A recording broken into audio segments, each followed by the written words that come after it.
শুরুতে আমরা ইরানে দুজন ওয়ার্কারকে দেখতে পাই যারা ওয়াইফাইয়ের কাজ করছিল।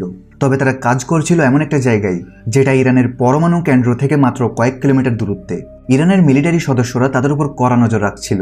এরই মাঝে কাজ শেষ করে টম নামের এক লোক বেস থেকে বেরিয়ে আসে এবং তার সহকর্মী অলিভারকে বলে, কাজ হয়ে গেছে, আমাদেরকে এখন যেতে হবে।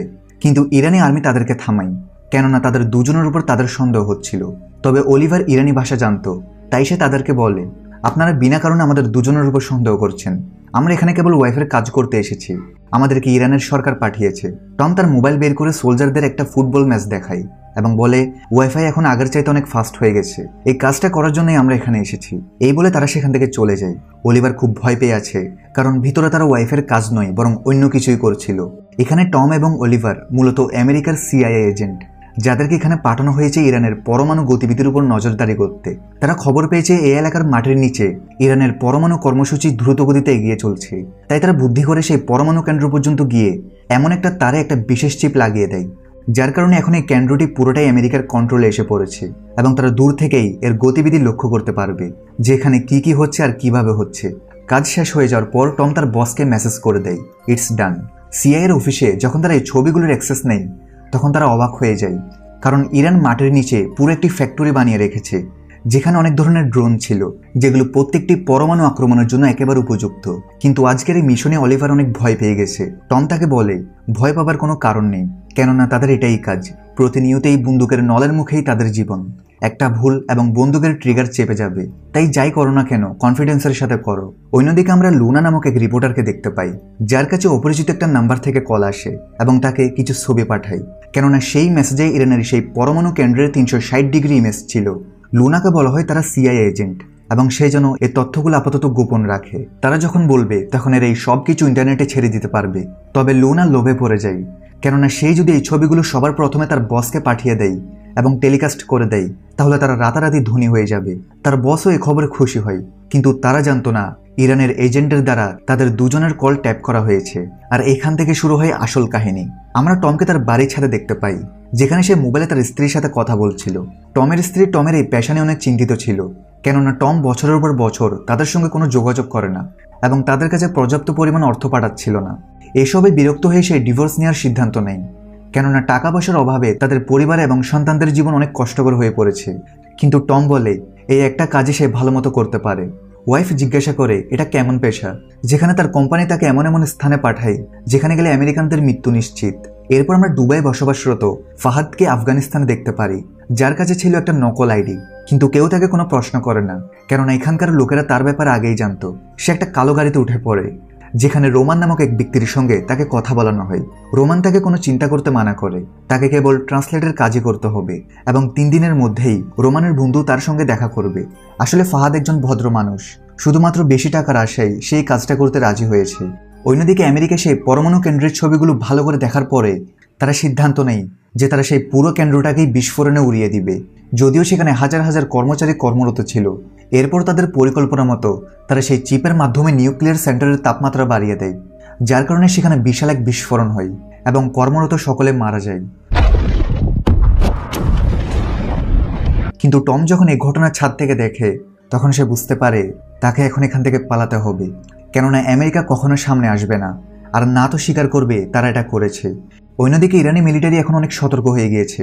ইরানের জেনারেল ঘটনাস্থল তদন্তে আসে এবং তার কমান্ডারকে এর কারণ জিজ্ঞেস করলে কমান্ডার বলে এই কাজটা আমেরিকা কিংবা ইসরায়েলের হতে পারে, কারণ কয়েকদিন আগেও তারা দুজন ব্যক্তির একটা কল রেকর্ড পেয়েছিল, যেখানে তারা গোপন কিছু জিনিস নিয়ে কথাবার্তা বলছিল। জেনারেলের মাথায় এই সময় গরম ছিল। সে আদেশ দেয় যার উপরই সন্দেহ হবে তাকে যেন গুলি করে মেরে ফেলা হয়, এক বিন্দুও যেন দয়া দেখানো না হয়।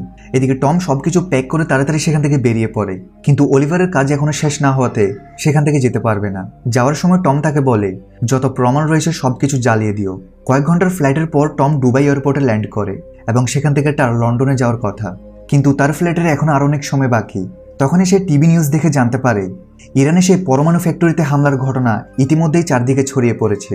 ইংলিশ গণমাধ্যমরা বলতে থাকে এতে তাদের কোনো হাত নেই। এমন সময় রোমান টমকে একটা মেসেজ করে তার সঙ্গে দেখা করতে বলে। অন্যদিকে দুবাই থেকে অনেক দূরে আফগানিস্তানের কাবুলের একটি ছোট শহরে আমরা কাহিল এবং তার সাথে কিছু তালেবানদের দেখতে পাই। যাদের মধ্যে কি নিয়ে কথা হচ্ছিল তা যদিও এখনো জানা যায় না, তবে সে কথাবার্তার ডিটেলস কাহিল ইসলামাবাদে পাঠিয়ে দেয়। অন্যদিকে লুনাকে, যে কিনা তার মেয়ের সাথে কথা বলছিল, হঠাৎ তার রুমে কিছু মুখোশধারী মানুষ এসে তাকে কিডন্যাপ করে নিয়ে যায়। সাথে তার রুমে থাকা সকল জিনিসপত্র তারা তাদের সঙ্গে নিয়ে যায়। এদিকে টম রোমানের সাথে দেখা করে, যার বাড়িতে একটা পার্টি হচ্ছিল। টম বলে সে কোনো মদ পান করে না, কিন্তু রোমান টমকে এখানে ডেকেছিল অন্য কাজের জন্য। সে টমকে অন্য একটা রুমে নিয়ে যায় এবং তাকে ইরানে হওয়া পরমাণু কেন্দ্রের বিস্ফোরণের কিছু ছবি দেখিয়ে বলে তাকে এরকম আরও একটা বিস্ফোরণ ঘটাতে হবে। কিন্তু টম, যে কিনা মৃত্যুর মুখ থেকে খুব কষ্টে বেরিয়ে এসেছে, সেই কাজ করতে রাজি হয় না।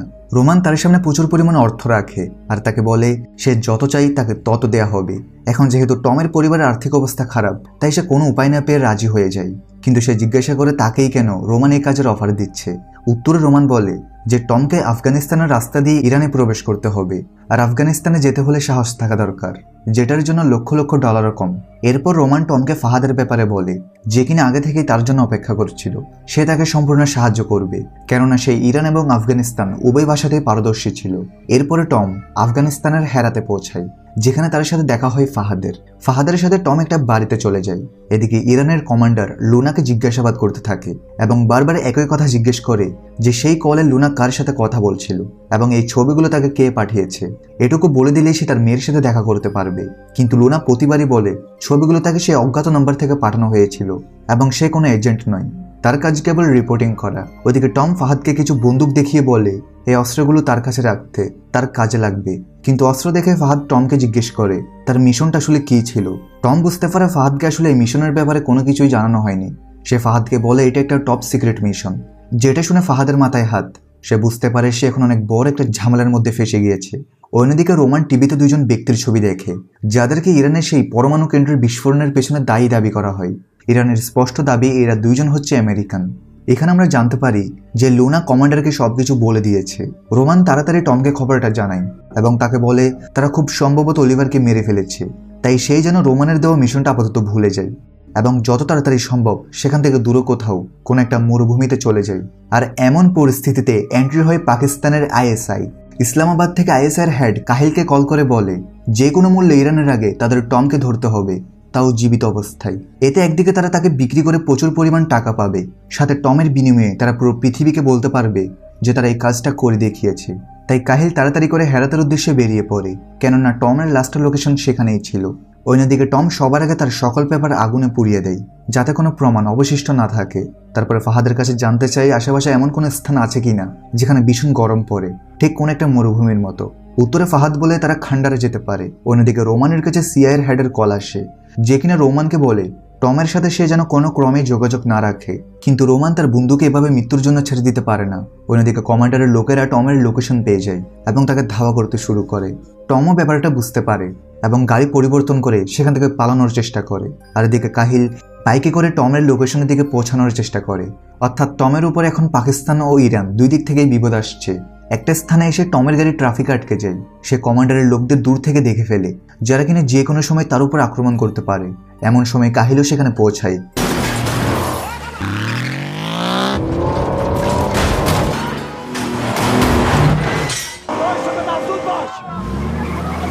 এবং সে কমান্ডারের গাড়িতে বোম লাগিয়ে দেয়, যাতে করে সেখানে একটা বিশাল বিস্ফোরণ হয় এবং এই সুযোগে টম সেখান থেকে পালাতে সক্ষম হয়। কাহিল তার পিছু করতে শুরু করে।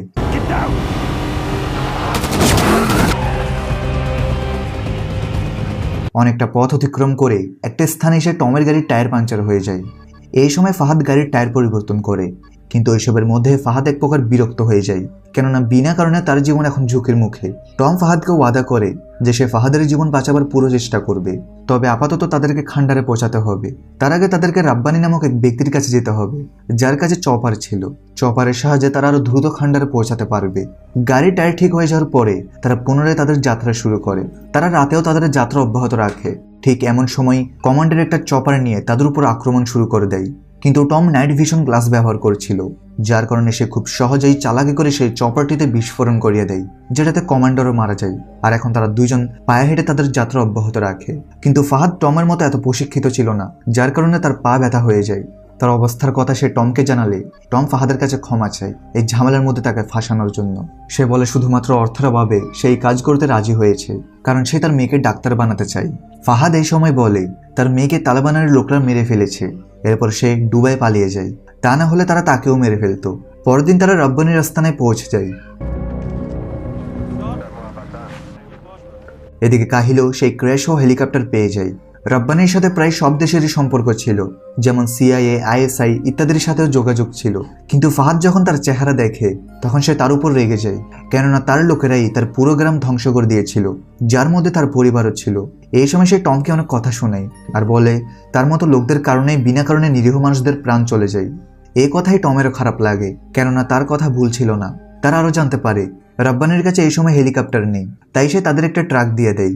কিন্তু টম ও ফাহাদ সেখান থেকে যাওয়ার সাথে সাথে রব্বানি তাদের লোকেশন আইএসআই এজেন্টের জানিয়ে দেয়, এবং কিছু দূর যাওয়ার পরপরই কাহিল তার লোকদের নিয়ে টমকে ঘেরাও করে ফেলে। আইএসআইয়ের লোকেরা সর্বপ্রথম ফাহাদকে ইচ্ছামতো পেটায়, তার নিজের দেশ অর্থাৎ ইরানের সাথে বেইমানি করার জন্য এবং আমেরিকানদের সাহায্য করার জন্য। একই সাথে তারা টমকেও ইচ্ছামতো পেটায়। কিন্তু একটু পরপরই টম একটা শব্দ শুনতে পায়, যেটা ছিল তার বন্ধু রোমানের, যে কিনা তার পুরো আর্মি নিয়ে তাদের বাঁচানোর জন্য সেখানে এসে পড়েছিল। রোমানের আর্মি তাদের উপর অনবরত গুলিবর্ষণ করতে থাকে।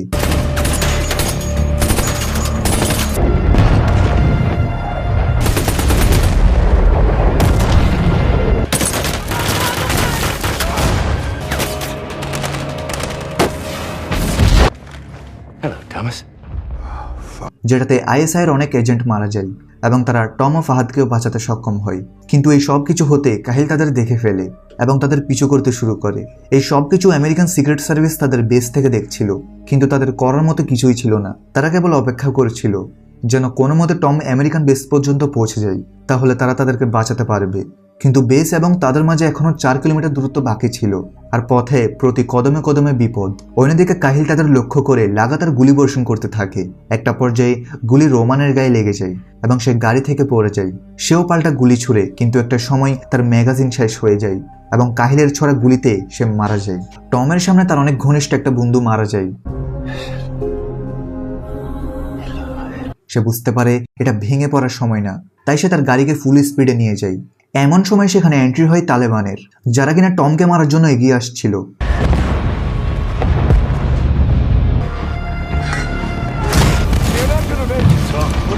তারা একটা রকেট লঞ্চার ফায়ার করলে টমের গাড়ি একেবারে ধ্বংস হয়ে যায়।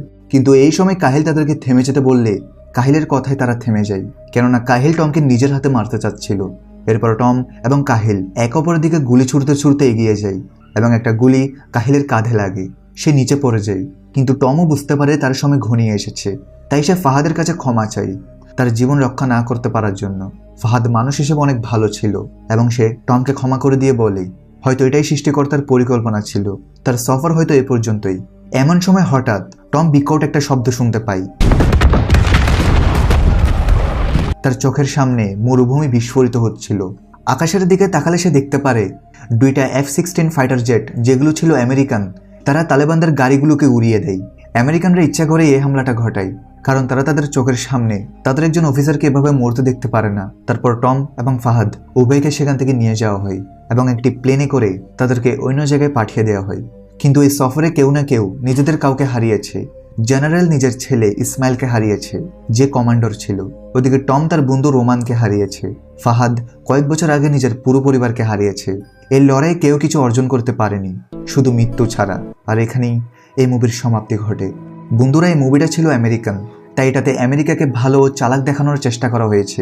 এই মুভিটা যদি ইরান বা আফগানিস্তানের হতো তাহলে সেখানকার দৃষ্টিভঙ্গি ও সাফল্য দেখানো হতো। ওয়েল, মুভি যেখানেই বানানো হোক, ভিডিও কেমন লেগেছে কমেন্টে অবশ্যই জানাবে। ভালো লাগলে লাইক অ্যান্ড সাবস্ক্রাইব করে রাখবে। দেখা হচ্ছে নতুন কোনো মুভি সিরিজে। সবাই ভালো থাকো, সুস্থ থাকো।